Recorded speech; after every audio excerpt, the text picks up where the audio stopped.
바꾸고, 그리고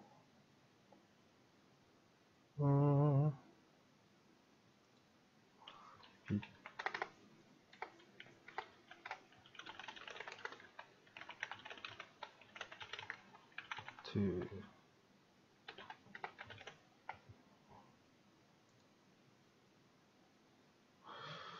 그리고 뭘 또 설정을 해야 되지?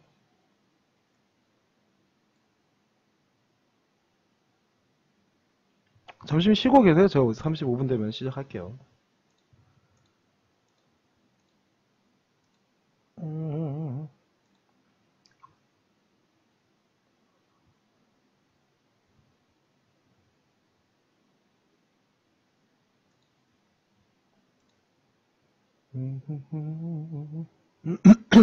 아, 다 모바일로 보고 계시구나. 아, 닉네임 찾기 기차님 어서오세요. 오늘도 여전히 오셨네요. 우리 그 단골 손님. 단골 손님입니다.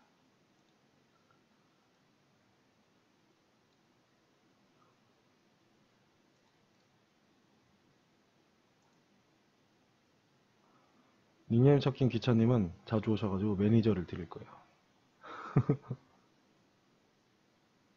우리 장모님도 들어오셨네요, 또. 어서오세요. 아직 시작 안 하고 있었어요. 몇 분 들어오실 것 같아서 일부러 시작 안 하고 있었습니다.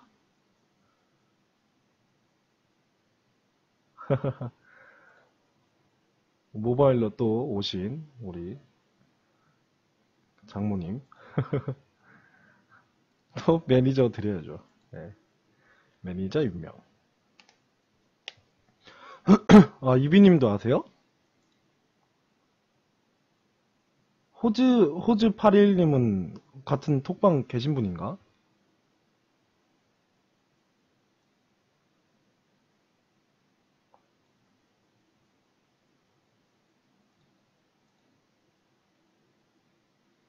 아, 그러시구나. 계신 줄 몰랐네요. 아무튼 제가 오늘 차트 이거를 좀 보기 쉬우라고 검은색으로 한번 바꿔봤어요. 차트를. 아, 다 들어가 계시군요. 아, 예. 반갑습니다. 아, 장성우님, 반갑습니다. 제가 요즘 방송을 자주 못하죠. 계속 돌아다니고 있어가지고. 아, 저도 힘드네요. 정착해서 살고 싶어요, 저도. 정착해서 살아야죠. 아우. 계속 돌아다니까 힘드네요. 미덕 같은 거는 왜 다 서울에 있는지 모르겠어. 회사들도 서울에 있고. 아무튼, 이제 한번 시작을 해보도록 하겠습니다. 우선, 여기가, 이게 지금 틀어놓은 게 코인베이스 비트 차트거든요. 전에 저희가 그 비트피넥스에서 바꿨죠, 이쪽으로 차트를. 예, 우로카이님 다시 들어오셨네요. PC로 들어오신 것 같습니다.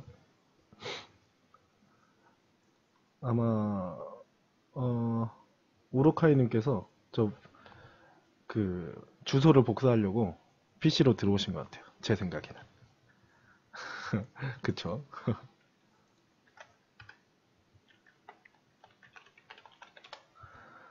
아무튼 시작하겠습니다. 그럼 우선 비트 같은 경우에는 이 7월부터 작년 7월부터 계속 이어져 왔던 이 장기 상승 추세를요. 약간 이탈을 하려고 했어요. 약간 이탈을 하려고 했는데 지금 저번 2월 8일 날 반등했을 때 그때도 거래량이 어디냐 여기 코인베이스 기준으로 했을 때 거래량 그렇게 안 많았거든요. 안 많았는데 반등을 쫙 했어요. 예, 반등을 쫙 했어요. 그러면은 사실 지금 같은 경우에도 진입해볼 만한 타이밍이긴 했어요. 제가 몇몇 분한테는 개인적으로 물어보셔서 말씀을 드리긴 했었는데 사실 지금 장이 굉장히 안 좋아가지고 많은 분들이 계시는 그런 단톡방 같은 데 보면은 분위기가 굉장히 안 좋아요 지금. 그래서 함부로 지금은 뭐 분할매수 2차 구간입니다. 뭐 이런 구간입니다라는 얘기를 잘 말씀을 드리기가 좀 그렇더라고요.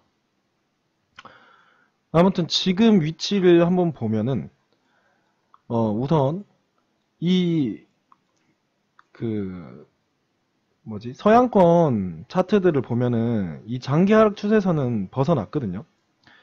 벗어나서 이렇게 벗어나가지고 2월 반등이 이어지면서 고점을 벗어났어요. 그 더블탑을 그리면서 다시 내리박은 모습이죠. 이때가 이제 뭐 해킹 이슈들도 있었고 G20 악재도 있었고요. 날짜를 보시면 이렇게 돼 있습니다. 그리고 지금 전 저점 요쪽 부분 저점보다 더 내려왔어요.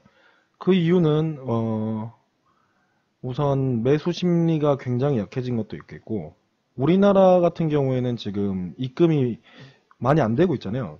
사실 제가 간단하게 생각을 해봐도 외국인들이 입금을 해주면은 한국에서는 입금 안 하는데 우리가 돈 입금 다 하나 이러고 별로 안 할 것 같아요. 그냥 제가 간단히 생각해도. 근데 이쪽에서 나왔던 그 반등세가 사실 좀 셌었어요. 이쪽에서 나왔던 반등세가 좀 셌거든요. 갖고 이쪽에서 저는 저항대를 맞고 내려갔다가 올라갈 줄 알았는데 너무 급하게 올라가 버렸어요. 여기서 너무 급하게 올라가서 떨어지는 조종이라 해야 되나? 하여튼 이 떨어지는 것도 굉장히 급해졌단 말이에요. 지금 사실 여기서 이렇게 급하게 올라갔으면 안 됐을 것 같아요. 왜냐면은 그냥 차트상으로 봤을 때는 이런 저항대나 지지대들을 보면은 왜냐면 여기 이 부분에서 사실 이쪽 가격 이 부분에서 조정을 당했어야 됐거든요. 근데 조정을 안 당했어요. 조정을 안 당하고 올라가 버렸어요. 조정을 당했어야지 양 매물대들이 해소가 됐는데 이런 데서 물려 있거나 그랬던 사람들이 지금 가만히 있었던 거예요. 왜냐면은 여기서 조정이 됐으면 이런 사람들이 탈출을 하거나 해서 매물을 받아 먹었을 건데 뭐 이런 컨트롤하는 세력들이요. 매물대를 받아 먹거나 했을 건데 너무 급하게 올려버려 가지고 이 매물대를 못 받아 먹었겠죠. 갖고 이때쯤부터 이제 떨어지니까 요런 데서 산 사람들이나 아니면은 실제로 물량 받아 먹으려고 쏘쳤던 뭐 어, 마진 세력 그리고 관련 거래소 그리고 그 뭐냐 비트 많은 사람들 그런 사람들 뭐 채굴자들일 수도 있겠죠. 아무튼 그런 사람들이 만약에 연합을 해가지고 장난을 치면은 시세는 떨어져도 그런 사람들이 충분히 이득을 볼 수 있는 그런 구조이기 때문에 아마 그런 작업들이 행해진 것 같은데요. 아무튼 그래서 여기서 계속 물량대들을 팔아 제끼기 시작했습니다. 지금 이날이 아마 그 바이낸스 해킹 날일 거거든요. 바이낸스 해킹 날의 거래량이 이만큼 터졌어요. 이게 코인베이스 기준으로 몇 개냐? 거의 뭐 10,000개 넘었네요. 13,000개, 14,000개 정도 터졌었는데요. 그 거래량에 비해서는 많지는 않지만 지금 이날 30일 날 어제죠. 어제 터졌던 거래량 또한 좀 꽤 많았어요. 이게 지금 8,000개짜리 하나 터지고 7,000개짜리 터지면서 음봉을 그렸거든요. 그래서 내리 박았는데 다행인 거는 여기 지지대를 좀 이탈을 했다가 다시 올라오긴 했어요. 그래갖고 지금 위치 같은 경우에는 작년 7월부터 이어온 상승 추세선에 걸려 있긴 해요. 걸려 있어서 지금 요런 데서 나올 수 있는 그림 같은 경우에는 뭐냐면은 사실 확대를 해볼게요. 제가 3시간 봉을 띄우거나 4시간 봉을 띄우는 데는 그 요런 짜잘한 매물대들을 좀 잘 보기 위함이라고 말씀을 드렸습니다. 전체적인 추세는 뭐 일본 기준으로 보는 게 맞긴 해요. 너무 주봉까지 가버리면은 반등이 나왔던 부분도 잘 체크가 되지 않고 상당히 장기적으로 봐야 되기 때문에 그렇고요. 지금 여기 보면은 윗꼬리를 좀 달고 있어요. 그러니까 제가 그 톡방에서도 한번 말씀을 드렸는데 7,100에서 200불대 정도에서 지금 매도세가 좀 나온다 라는 말씀을 드렸는데요. 여기 보시면은 그쵸 윗꼬리를 달고 있죠. 윗꼬리를 달고 있다라는 게 이쪽 부분까지 누가 사 올리면은 누군가는 이렇게 계속 팔아 제껴가지고 내려버린다는 뜻이거든요. 그래가지고 요점에서는 매도세가 나오지만 지금 보면은 요 부분 6,800불 부근이나 뭐 최저점은 6,600불 부근이었네요. 6,586불 정도, 6,590불 정도 부근이었는데 이런 데서는 지금 매수세가 들어오곤 있어요. 그래서 요 부분, 요게 지금 보면 하나, 둘, 셋, 넷, 다섯, 여섯, 일곱, 여덟, 아홉, 열, 열한, 이게 하루 이상 지금 이게 약 박스권을 그리긴 해요. 하루 이상 횡보권을 그리기 시작하면서 지금 여기 보시면은 이게 9일 이평선일 거거든요. 요거가. 요것이 지금 완만해졌죠. 이렇게 완만해지면서 이 위를 지금 그 캔들들이 올라가고는 있는데 사실 요 부분 같은 경우에는 거래량이 한번 빵 터져 주면서 한 요 정도 위치 한 7,700불 정도까지는 올라와 줄만 하고요. 여기서 거래량이 얼만큼 터지냐에 따라서 9,000불 제가 톡방에서 9,000불 말씀드렸죠. 9,000불 정도까지는 좀 반등세가 나와주지 않을까 싶긴 한데 아직은 뭔가 요소가 없어요. 그리고 거래량들이 좀 미미하다는 그런 점 있습니다.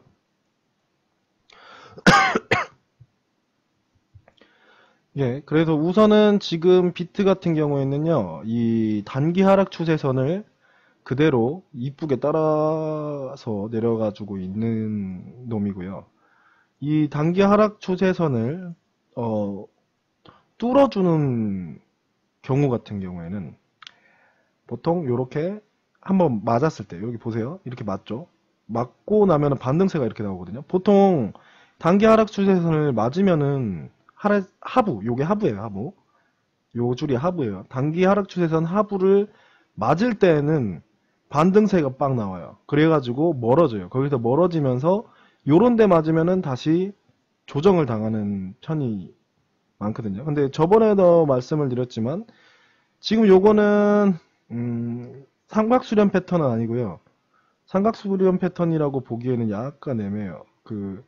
그러려면은 지금 이런 식으로 그려야 되는데 이런 식으로 그려줘야 되거든요. 이런 식으로 그려줘야 되는데 이렇게 되려면은 지금 뭐 한도 끝도 없기 때문에 그런 패턴으로 보기에는 약간 어렵고 지금 요거는 채널 다운 이런 폭을 가지고 계속 이동을 하는 그런 형태로 바뀌었습니다. 여기 요 정도 부분까지는 제가 하방 삼각수렴해가지고 여기서는 이제 반등세 나올 것 같다고 말씀을 드렸죠. 그래가지고 이게 반등세가 이렇게 나오면서 그림이 바뀌었어요. 이게 하방에 그 삼각형을 그리는 그런 하방의 삼각수렴 패턴에서 지금은 채널 다운, 그러니까 수로 형태의 이런 폭이 있는 그런 하락 추세로 바뀌었거든요. 그래서 지금 단기적인 추세라 하면 지금은 한 달 반 정도 추세예요. 한 달 반 정도 추세에서는 지금 하방 삼각수렴 패턴에서 채널 다운 패턴으로 바뀌었다라고 설명을 드릴 수 있겠고요. 좀 크게 볼게요, 이제. 크게 볼게요. 일봉 한번 봐볼까요? 일봉으로 보면은 지금 요 부분에서 지금 더블 버튼을 그릴 수 있을 만하긴 해요. 근데 차이는 뭐냐면은 이 부분에서는 매수세가 빡 들어왔었고 이 부분에서는 지금 매수세가 그렇게 많이 안 들어왔어요. 이유는 뭐냐면 여기는 이렇게 아래 꼬리를 달았죠. 하지만 이 부분도 아래 꼬리를 달진 않았고 요 부분 반등 나왔던 부분 같은 경우에도 몇 시간 동안에 이렇게 하락을 했기 때문에 일본 기준으로 봤을 때는 아래 꼬리를 달아버렸어요. 아래 꼬리를 다는 것은 매수세가 있다라는 뜻이기 때문에 상당히 중요합니다. 그래서 일본 기준으로 한번 분석을 했을 때는 지금 매도 거래량들이 좀 많이 나왔다. 매도 거래량이 좀 많이 나왔기 때문에 이 매도한 요것들은 지금 요런 데서 뭐 매수한 것들을 해소한 것이겠죠. 근데 조금 특이해요. 왜냐면은 단기적인 입장에서 봤을 때는 저번 2월 한 5일 요때쯤 세력들이 이제 여기서 매수를 들어가서 뭐 마진을 쳤든 아니면 그냥 뭐 일반 거래를 매매를 했든 간에 한 요 정도부터는 이제 수익 실현을 계속 하기 시작했어요. 여기서 사들인 애들이 요런 데서 팔았을 건데 요 부분에서는 아직 그만큼 산 놈들이 안 나왔다라는 거죠. 그래서 요런 데서 산 애들 같은 경우에도 지금은 뭐 손해 구간이니까 분명 요 언저리 부근에서 다시 매수세가 나올 가능성이 굉장히 큰데 사실 지금 있는 이 가격 같은 경우에는 아래 지지대가 별로 안 커요. 왜냐면은 지지대였던 부분들이 지금 무너졌거든요. 여기 보이시죠? 얘네들보다 지금 가격대가 아래예요. 그래서 무너졌기 때문에 그 아래 지지대인 요 부분 한 6,000불 부분이 사실은 좀 더 세요.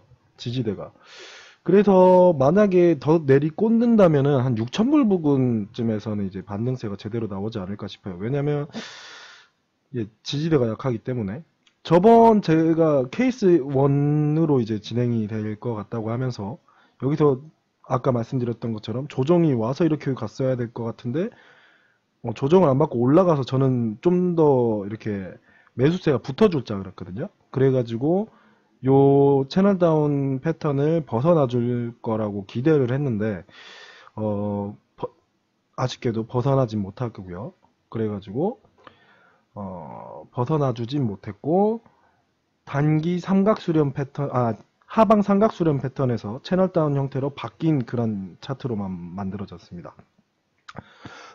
그 때문에 추가 매수 저희 단투방에서 분할로 들어갔던 분들 중에 추가로 매수하는 건 조금 자제를 하자, 우선 지켜보자라는 말씀을 좀 드렸었고요. 근데 지금 위치 같은 경우에도 사실 6,000불로 간다고 치면은 요 보세요. 요 하방에 요거 두 개. 요 하방에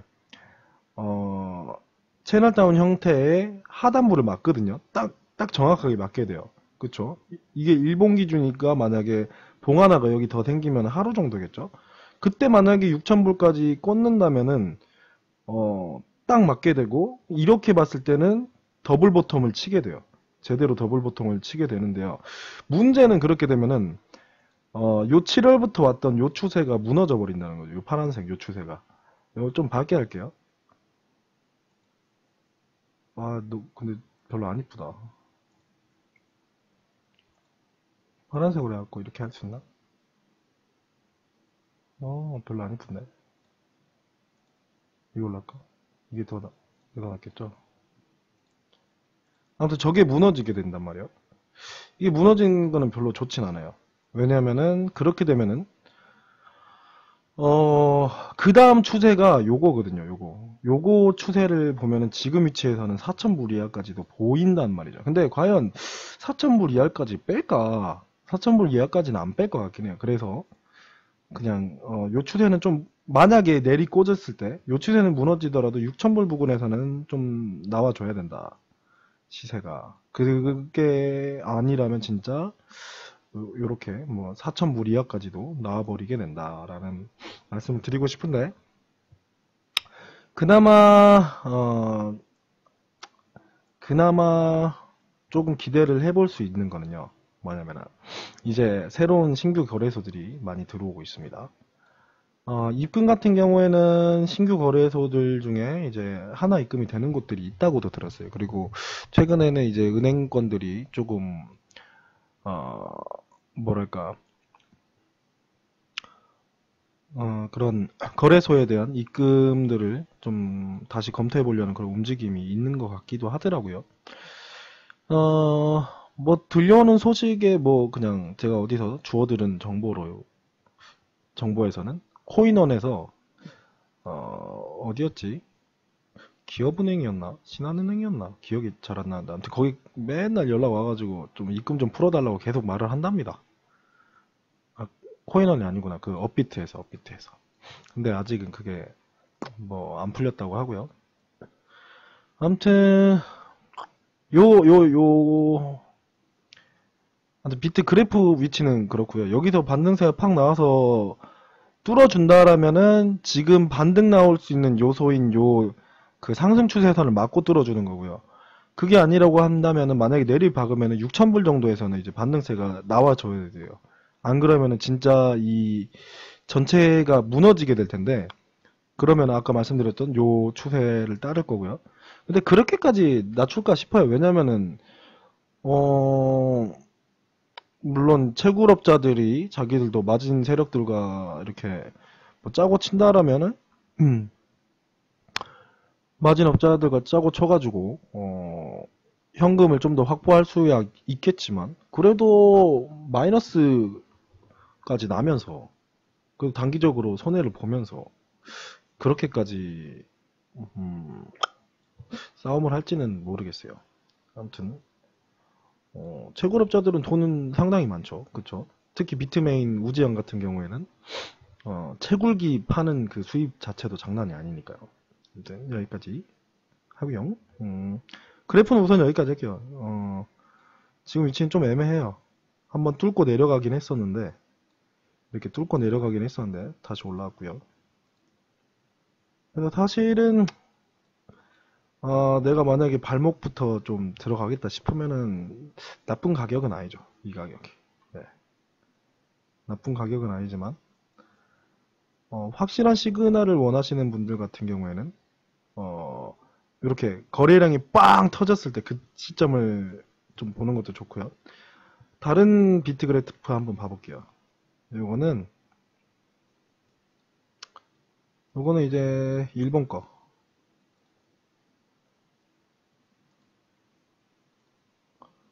이거는 비트플라이어. 지금 전세계 거래량 1위고요.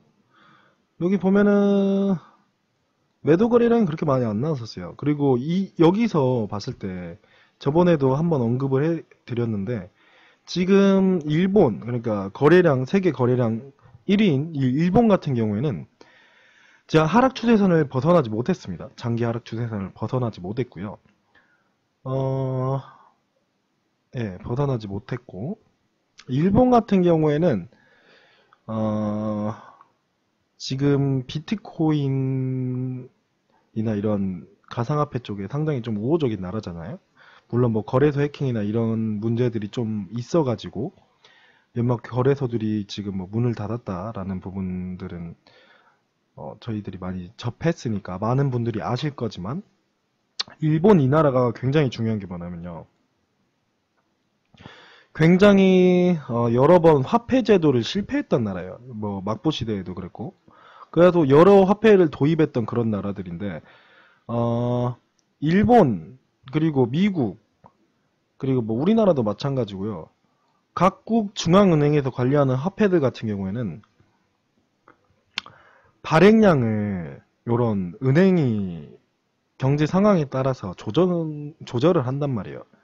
그래서 인플레이션은 발생할 수밖에 없어요. 저번에 한번 살짝 말씀을 드렸는데, 화폐를 많이 발행을 하면 할수록, 그러니까 경기 침체가 올 때마다 이렇게 화폐를 발행해가지고 유동되는 화폐를 늘려서 소비를 좀 늘리죠, 사람들의. 근데 반대로 생각해 보면은 화폐가 많아진다는 것은 화폐의 가치가 떨어진다는 거거든요. 그러니까 저희 경제학 용어 중에 애덤 스미스가 말하는 보이지 않는 손이라는 게 있어요. 보이지 않는 손은 뭐냐면은 수요와 공급에 의해서, 문은무님 어서 오세요. 아무튼 수요와 공급에 의해서 시장의 어떠한 그런 가격이 형성된다는 게 애덤 스미스가 말하는 그런 보이지 않는 손인데요. 아까 말씀드렸던 것처럼 각국의 중앙은행들에서 경기 침체나 이런 부분들을 해소하기 위해서, 예, 어서오세요. 해소하기 위해서 만약에 화폐를 발행을 한다면은 말 그대로 그 국가의 화폐 개수가 늘어나거든요. 화폐 발행량이 늘어나게 되면은 가치가 작아지는 거예요. 개수가 많아지니까. 수요는 그대로인데 공급이 많아져 버리면은 가격이 하락하는 거예요. 그렇죠? 그렇게 따지면은 지금 우리나라 같은 경우에도 요즘에는 뭐 5만원권 지폐도 나왔고요. 예전에 10만원권 지폐 이야기도 나왔습니다. 그 말들은 화폐 발행량들이 계속 늘어난다는 말이에요. 일본도 마찬가지로 엔화 발행량이 이렇게 전체 그래프를 보면은 상당히 이렇게 좀 많이 올라왔던 걸로 알고 있고요. 달러를 전 세계에 푼 것은 뭐 말할 것도 없고요. 엄청나게 풀어댔죠. 그건 다 아시죠. 예. 하여튼 그렇게 달러, 기축통화라고 불리는 그 달러마저도 그렇게 전 세계에 막 방대하게 풀리고 있습니다. 그렇기 때문에 지금 중앙은행들이 관리하는 화폐 같은 경우에는 발행량이 늘어날 수밖에 없어요. 그런 식으로 지금 늘어나는 화폐 발행량 때문에 이렇게 화폐 제도가 망한 나라가 예전에 뭐 짐바브웨 100조 달러 이런 거 보셨죠? 다 그런 이유입니다. 그러니까 지금 선진국들 같은 경우에는 미뤄진 거예요. 그렇게 좀 화폐 정책 실패라든가 경제 위기 오는 게 미뤄진 것 뿐이지, 인플레이션은 이런 게 미뤄진 것 뿐이지 그거를 막을 수는 없을 것 같아요. 제 생각에는. 제 생각이 그래요. 그래갖고 그것을 이제 조절하려고 뭐 이유를 늘려가지고 다시 이유를 늘린다는 것은 은행 측에 다시 돈이 들어간다는 말이거든요. 그러니까 돈을 다시 땡기겠다 이거예요. 만약에 미국에서 금리를 올리잖아요. 그 무슨 말이냐면은 미국에 우리가 달러를 다시 미국으로 회수하겠다 이 말이에요. 지금까지는 미국이 굉장히 막 풀었어요. 금리를 막 금리가 낮아지면서 달러를 막 전 세계에 막 풀었는데 그거를 지금 미국에서 금리를 인상을 계속 시킨다는 그 시도 자체가 무슨 말이냐면은 달러를 이제 미국으로 가지고 오겠다라는 그런 말이거든요. 아무튼 그렇게 되면은 달러가 귀해지기 시작하면서 이렇게 미국이나 이런 부채 달러에 대한 그런 빚이 많은 나라 같은 경우에는 반대로 자국 그 화폐의 가치가 낮아질 가능성도 있겠죠. 그쵸? 그런 부분들을 염두했을 때는 지금 발행량이 일정한 약간 그런 절대적인 그 가치라고 해야 되나? 아무튼 절대적인 그런 수량을 가지고 있는 것들이 필요해요. 한정된 가치제가 필요한 거죠. 그런 것들이 뭐가 있냐? 다이아몬드 있죠, 다이아몬드. 다이아몬드 있고, 금이 있습니다. 금이 있는데, 이 비트코인 같은 경우에는 발행량이 2100만 개라는 거예요. 그쵸? 2100만 개 때문에 100만 개이고, 타겟 자체가 처음부터, 전자화폐로, 타겟팅을 잡았어요. 그런, 은행권들에 의해서 발생하는 문제를 해결하기 위해서. 해결하기보다는 그런 문제 때문에 사토시 나카모토라는 사람이 몇 쪽에 이렇게 공문을 만들어가지고 사람들한테 뿌리면서 이런 아이디어를 만들어서 지금 비트코인이 생겨난 건데 우선은 비트코인 같은 경우에는 캐시적인 요소보다는 캐시적인 성질보다는 금같이 그냥 가치적인 가치부여적 측면에서 커갈 확률이 굉장히 높고요. 비트코인 캐시가 정말 이제 캐시적인 측면에서 커갈 확률이 굉장히 높아요. 그 이유는 제가 계속 설명을 드려왔고요. 비트코인 캐시 같은 경우에는 지금 제로 컨펌 시스템, 제가 이따 트위터 열면 또 나올 건데, 을 통해서 지금 굉장히 빠른 거래, 체결을 할 수 있는 시스템을 벌써 만들어 버렸어요. 그리고 블록 사이즈가 8메가라서 비트코인보다 8배 많은 양의 거래 정보를 담을 수 있는 블록을 지금 소유하고 있고요. 이 블록 사이즈 8메가 같은 경우에는 추후에 훨씬 더 늘릴 수 있다라고 지금 그 개발진들이 계속 말을 하고 있기 때문에 제 생각에는 이제 앞으로는 비트코인 캐시가 화폐적인 가치를 할 것이고 비트코인은 금과 같은 그냥 가치제로서의 그런 역할을 할 것이다라고 생각이 됩니다. 아무튼 그렇고요. 그래서 왜 일본에 대한 이야기부터 해가지고 이런 이야기를 계속 뭐 드리게 되었냐면은 일본 차트 보면서 지금 하락세라서 하락세를 뚫지 못했잖아요. 장기 하락 추세선을.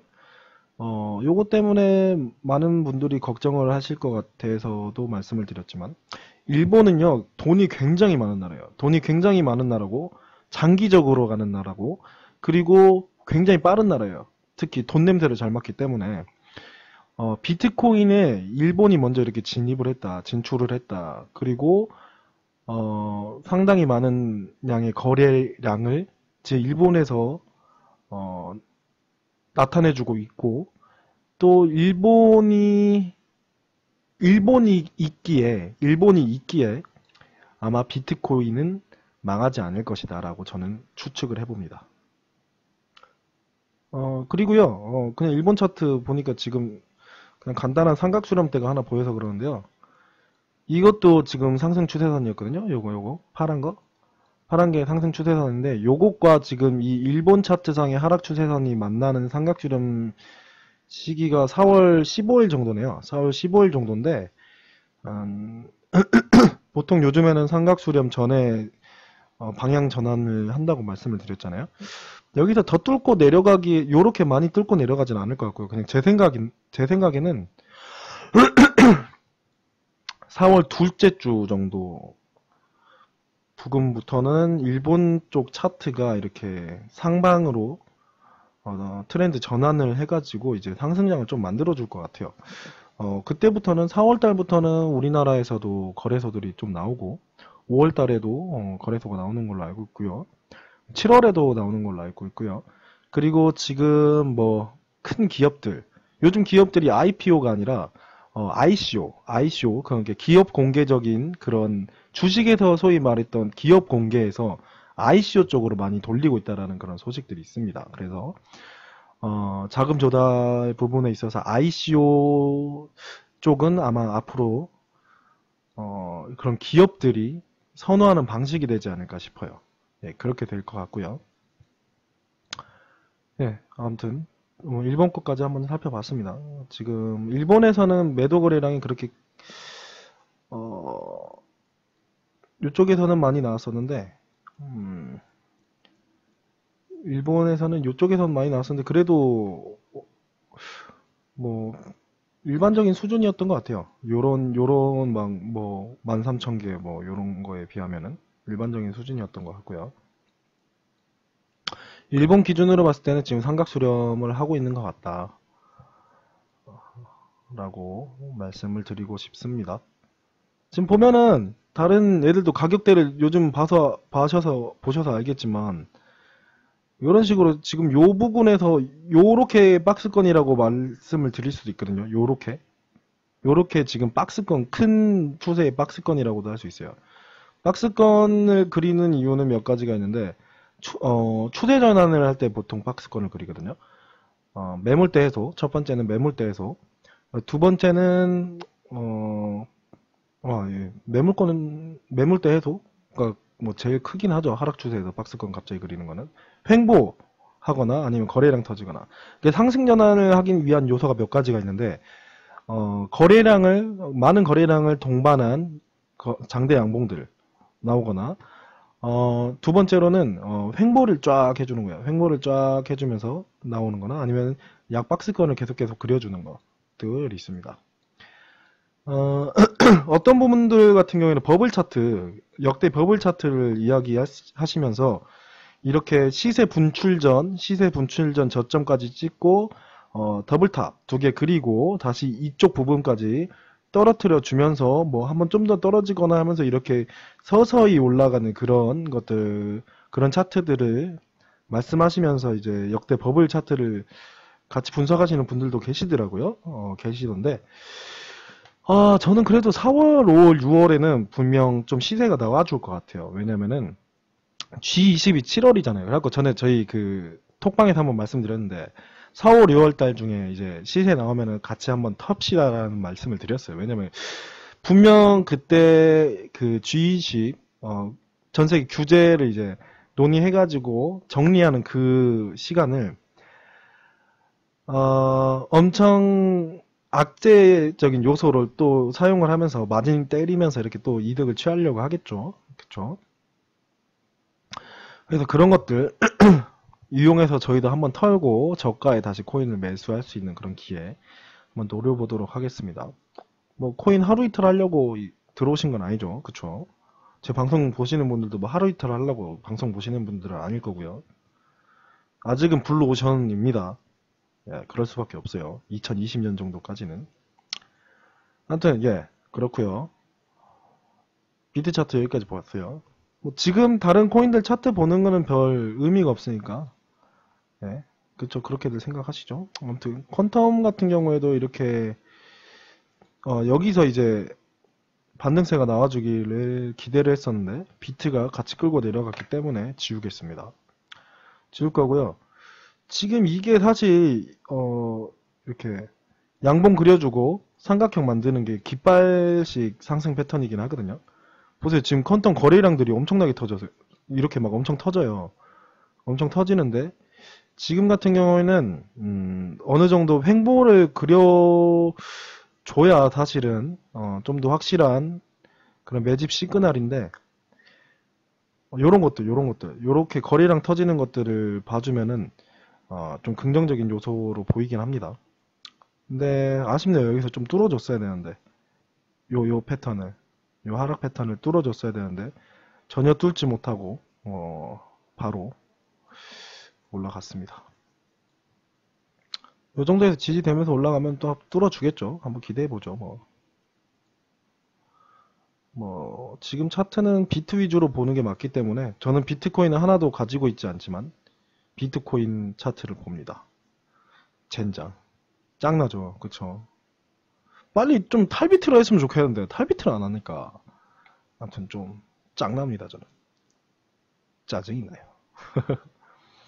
그래서 요즘 짜장면을 먹습니다. 예, 아재 개그 죄송하고요.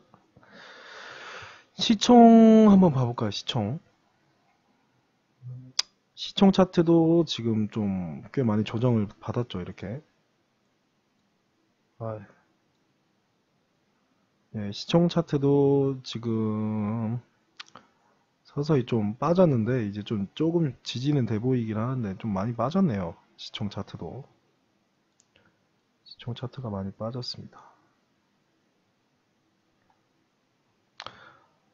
한국에서도 그렇게 입금을 많이 안 하니까 기존에 하던 사람들이야 좀 하겠지만 자유롭지 못한 그런 입금 상황에 시총 차트도 많이 빠졌습니다. 여기 시세 분출 전이죠. 이 정도면은 그전 시총과 거의 비슷하고요. 그래서 가격대들도 어떻게 보면 거의 비슷해요. 그쵸? 퀀텀도 만원대고 비트도 지금 7, 800만원 이렇게 왔다 갔다 하고 그 12월 그 당시랑 지금 거의 비슷한 거예요. 거의 비슷합니다. 예, 그렇고요. 그 오랜만에 그거 한번 봐볼까요? 순위? 비트코인, 이더리 그대로네. 근데 이더 조금씩 거의 비트하고 거의 커플링 돼가지고 가고 있죠. 얘도 리플까지도 거의 커플링 돼서 차트 모양이 대부분 비슷합니다. 대부분 비슷한데 비트코인 캐시는 이만큼 반등을 많이 못 해줬네요. 반등을 많이 못 해줬는데 한번 비트코인 캐시 차트 한번 봐볼까? 저도 비트코인 캐시를 전에 좀 넣어가지고 기다리고는 있습니다. 비트코인 캐시가 지금 상당히 기술적 호재들이 좀 터지고 있어서요. 어느 순간에는 이런 식으로 매집 차트를 그리다가 터져 줄 거거든요. 근데 그 가격대를 지금 얼마로 잡았을지를 잘 모르겠어요. 얼마로 잡았을지는 잘 모르겠는데 요 정도 위치도 사실 이제 반등 나올 만한 위치긴 하고요. 아무튼 비트코인 캐시도 조정을 많이 받았네요. 이제 비트코인 캐시도 분할 들어갈 볼 만한 그런 코인입니다. 그리고 라코랑 비케랑 거의 비슷하네요. 그렇죠? 차트 모양들이. 스텔라도 7위까지 올라왔고 이오스 6위, 카르다노 에이다죠. 에이다가 8위. 에이다가 가격은 많이 떨어졌지만 그래도 이렇게 시총이 높다라는 게 뭐냐면은 개수가 많다 보니까 사람들이 싸다고 겁나게 샀었는데 그래도 어느 정도 높은 순위의 시총을 유지하고 있었던 거죠. 엄청 높았던 거예요, 그게. 그래서 많이 빠졌는데도 8위를 유지하고 있고요. 네오 9위 유지하고 있습니다. 아이오타 10위고요. 좋네. 모네로도 얘네들이 마케팅을 굉장히 잘하게 돼요. 굉장히 잘하는데 문제는 얘네가 아마 좀 다크코인 계열일 건데 그쪽을 좀 일본이나 이런 쉽죠. 그리고 앞으로 규제 대상들이 될 가능성이 좀 있긴 하죠. 사실 모네로 뭐 대시 이런 애들. 트론이 저번에 보니까 매집 차트를 좀 그리긴 하던데 뭐 오늘 많이 빠졌다고 사람들이 말을 하더라고요. 뭐 그랬고 램 NM 해킹 사건 있었던 그 코인.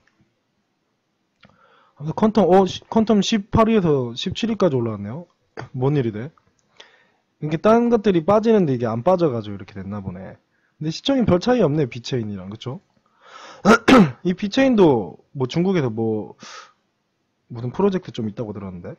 아무튼 바이낸스 코인도 있고. 그래도 뭐 슬금슬금 올라오네. 이거 퀀텀이 그 패트릭이 올해 뭐 5위 안에 드는 그런 코인으로 만들 거다 했었는데 이거 얘가 올라서가 아니라 다른 애들이 떨어져서 그렇게 5위 될 것 같은데요. 아무튼 그쵸. 아무튼 그럴 것 같고 트위터는 마지막에 보겠습니다. 업비트 거래소 있나? 거래소 한번 봐볼까? 거래소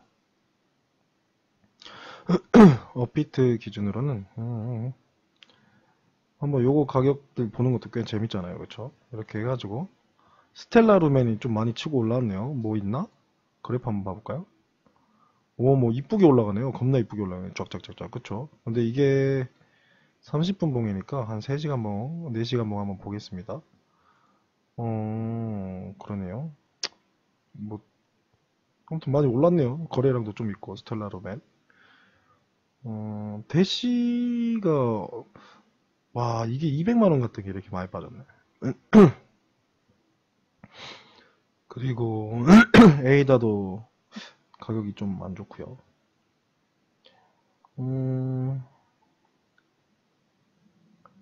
올해는 아마 올해 오미세고가 뭐 그 업그레이드 몇 개 있었던 것 같은데 오미세고가 업그레이드 단계가 3단계인가로 알고 있거든요. 근데 그 중에 1단계 전에 진행 중이었었는데 그 이유는 제가 별로 관심이 없어서 많이 안 봤는데 오미세고 그리고 카이버 이런 애들 있잖아요. 웨이브 이런 애들. 올해는 아마 그 탈중앙화 코인들, 탈중앙화 거래소 관련된 거나 뭐 그런 비슷한 애들 좀 오를 가능성이 있어서 카이버나 뭐 웨이브 이런 애들도 한번 눈여겨볼만 하긴 할 것 같아요. 피북스는 마노코인으로 알고 있고 최근에 좀 많이 올랐죠, 피북스. 예, 그런 애들 한 번씩 뭐 눈여겨볼만 한 애들은 예, 봐주셔도 좋고요. 아이콘 좋네. 이더리움이 이더리움 관련 이슈가 몇 개 있었잖아요. 그쵸? 이더리움 같은 경우에는 지금 가격이 막 하락할 때마다 어떤 사람이 추적을 했대요. 추적을 했는데 그 이오스 측에서 그 이더를 투자 받아가지고 이렇게 뿌리잖아요. 뭐 ICO를 어떤 사람들은 ICO를 1년간 진행한다고 하고 어떤 분들은 이제 1년간 분배라고 이렇게 표현을 하시던데 아무튼 이오스 재단에서 뭉탱이로 던진대요. 그 이더를 이렇게 지갑에서 이동된 그 시간하고 이렇게 이더가 내리박은 시간하고 어떤 분이 이렇게 좀 조사를 했는데 그 시간마다 이더 가격이 꼬라박아가지고 그 글을 쓰셨던 분 같은 경우에는 6월에 이제 ICO가 끝나죠. 6월까지는 이더 좀 안 봐야겠다고 하더라고요. 이미 내정된 던져질 물량이 있는 그런 코인이 지금 이더기 때문에 그렇다고 하시더라고요. 예. 포크 요거는 아까 난이도, 디피컬티 난이도 봤고요. 비트코인 캐시는 뭐 거의 유지되는 거. 비트코인은 저번에 요때 3월 19일이죠. 이때 조정되고 나서 그대로 우선 유지를 하고 있는데요. 또 언젠가 난이도 조정이 있겠죠. 원래 여기 표시가 되는데 왜 안 되지? 리탈겟 여기 있다. 어? 곧이네? 곧이네요. 곧인데요. 20시간이니까 몇 시냐? 지금이 11시니까 23시, 20시, 19시. 내일 한 저녁 7시쯤. 내일 저녁 7시쯤이네요? 그쵸? 7시 좀 넘어서? 7시 한 20분쯤이겠네요. 내일 저녁 7시 20분쯤에 비트코인 난이도 조정이 있습니다. 보통 난이도 조정 있을 때마다 가격은 좀 오르긴 했죠. 난이도 조정이 어떻게 될까?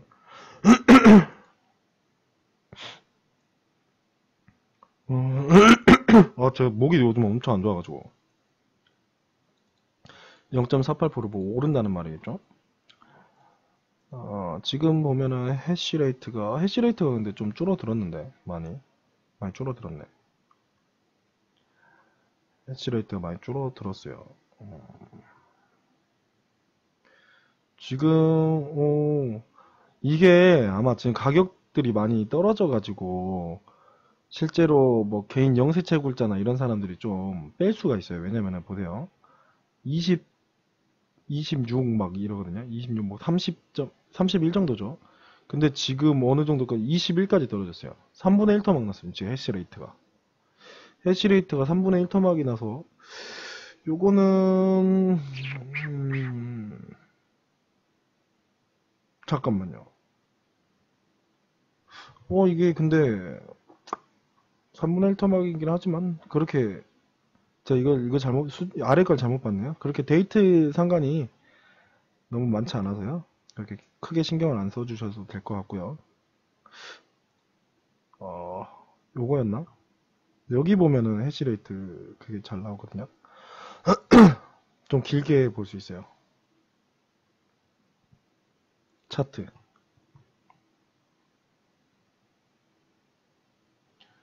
음,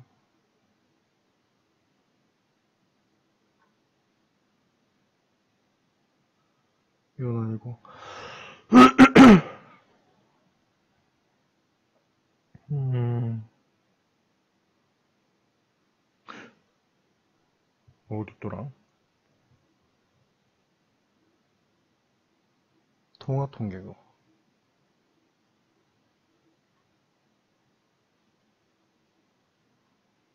여기 있다.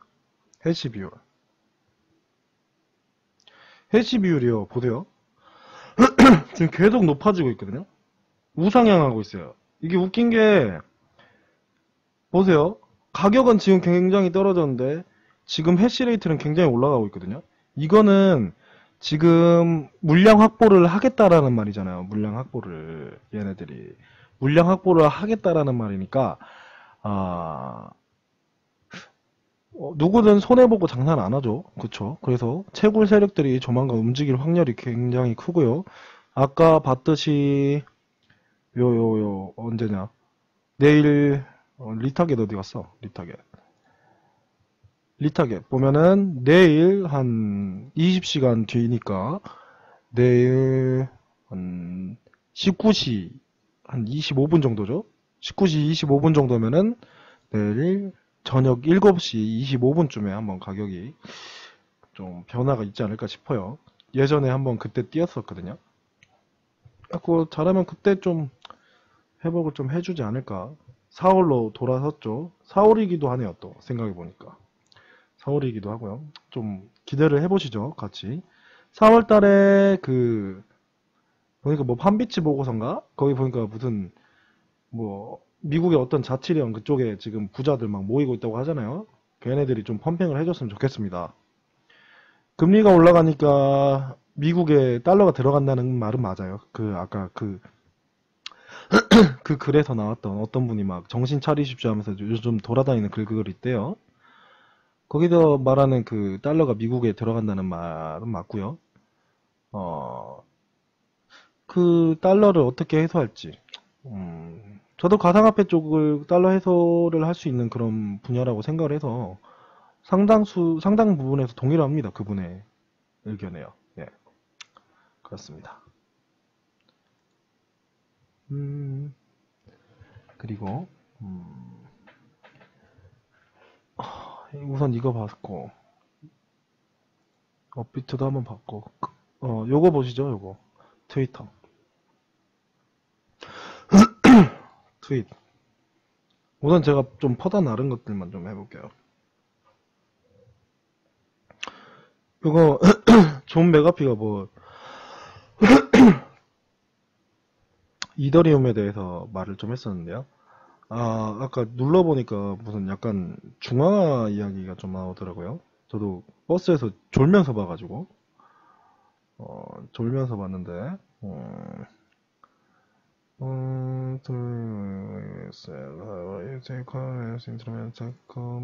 making price weakness mystified. 가격 하락된 거 그런 것들을 말하는 거죠.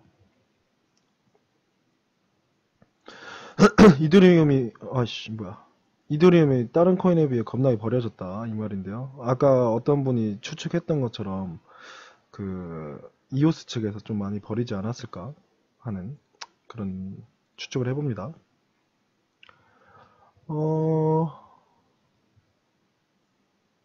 요거는 몬트리올 은행이 그러니까 그 검열하고 이렇게 추적을 할 거래요. 그런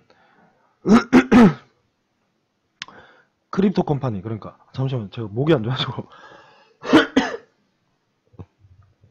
크립토 컴퍼니, 그러니까 그런 가상화폐 기업들에 대한 그런 지불, 그 유저들의 그 지불을 이렇게 검열하고 추적할 거라고 합니다. 일반 사람들에 대한 그런 보호인데요. 어디서 보호를 하냐면은 그런 범죄나 불법적인 것들로부터 보호를 하려고 이런 식으로 한다고 합니다. 뭐 공지를 냈나봐요, 여기서.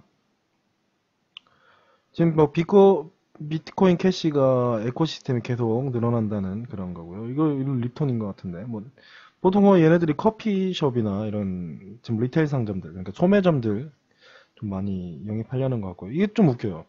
비탈릭이요.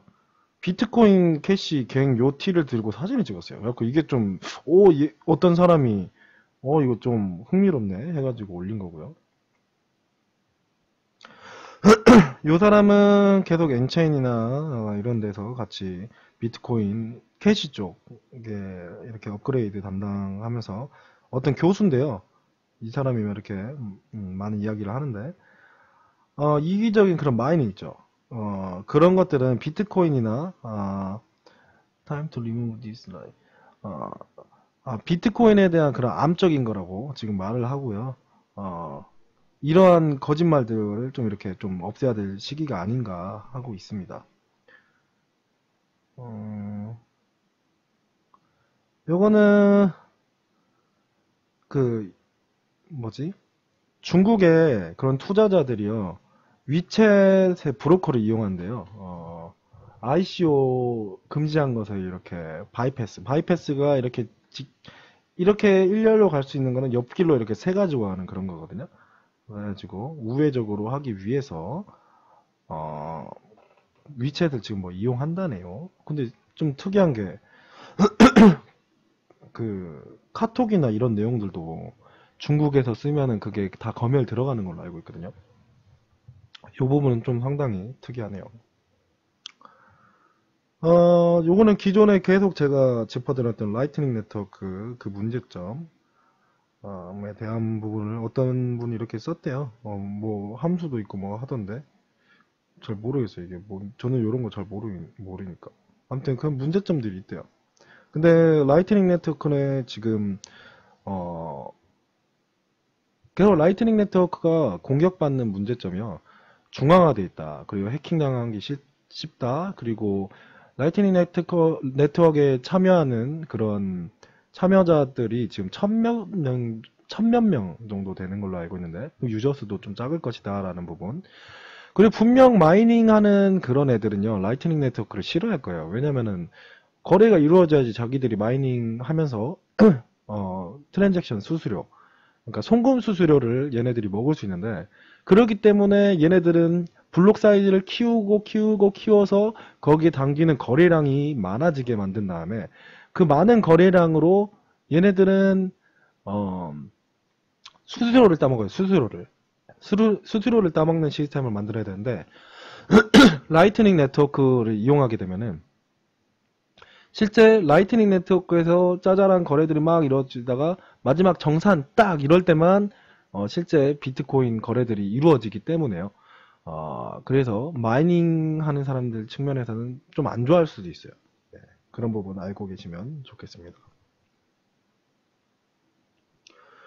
요거는 이 데브 키트인가 요거를 구동시키면은 이런 일이 일어난다고 하는데요. 여기 보면은 뭐 이더리움 같고요, 모네로 같고, 요거는 네오네요. 이더리움, 모네로, 네오네요. 요런 게 지금 요 뭐 USB 오는 시스템이 있는 것 같아요. 그냥 뭔지 신기해가지고 저도 그냥 하나 퍼왔어요. 이런 거 있고.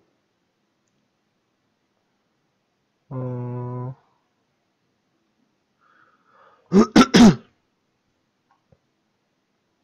뭐 독일 정부 쪽에서 비트코인을 뭐 그 저도 이 리걸 텐더 요걸 사실 요 뜻을 잘 모르겠더라고요. 텐더를 쳐보니까 뭐 텐더가 나오던데. 얘네들이 그 독일 정부 쪽에서 비트코인을 뭐 공식적인 그런 합법적인 요 텐더를 만드는데요. 이게 여행 부분에서 만드는데 오피셜 리걸 텐더가 뭐지? 요거 한번 찾아볼 거예요. 저도 영어 공부를 한지 좀 오래돼가지고 한번 찾아볼게요. 요즘 단어나 이런 것들을 좀 많이 까먹어서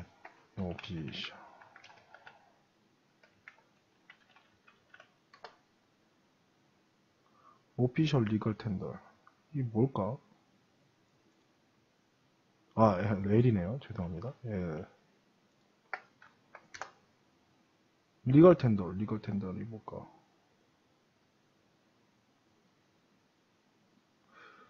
정품 확인? 정품 확인 그런가? 아닌데. 제가 사전을 찾아보는 모습까지 제가 방송에서 보여드리네요.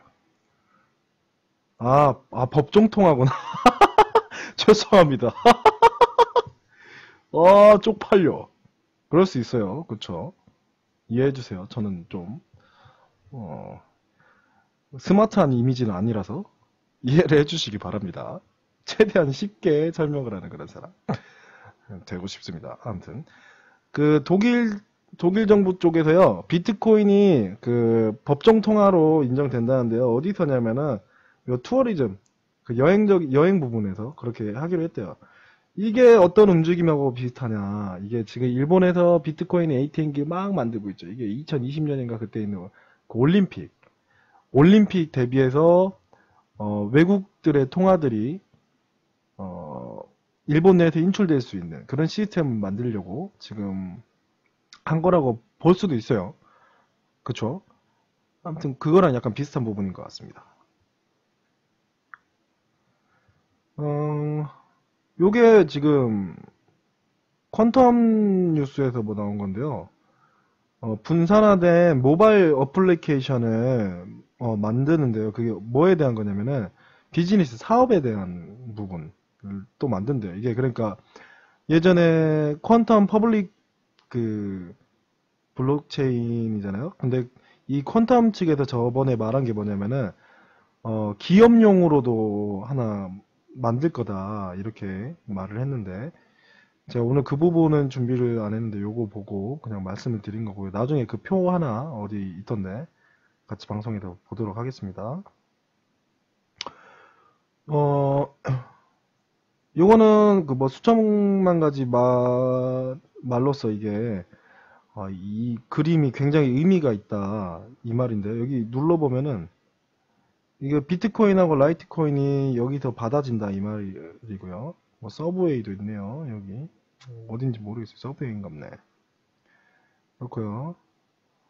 어, 아무튼 요거는 이제 이렇게 뭐 지옥 같은 것들이 좀 느슨해지고 뭐 이제 곧 뚫릴 거다. 그래서 2018년에 비트코인 그러니까 비트코인을 비롯한 그런 크립토 마켓 이렇게 가상화폐 마켓에 붐이 다시 일어날 겁니다라고 이 아메리카 익스프레스 뭐 백드 스타트업 아브라라는 여기에 CEO가 말을 했대요. 그래서 뭐 비트코인 쪽이나 이런 가상화폐가 또 붐이 올 겁니다 라는 그런 행복 캐럴을 돌리는 겁니다. 이것도 마찬가지고요. 똑같은 거고요. 요거는 며칠 전에 제가 트윗했는데 방송 안 해가지고, 이 사람이 우리나라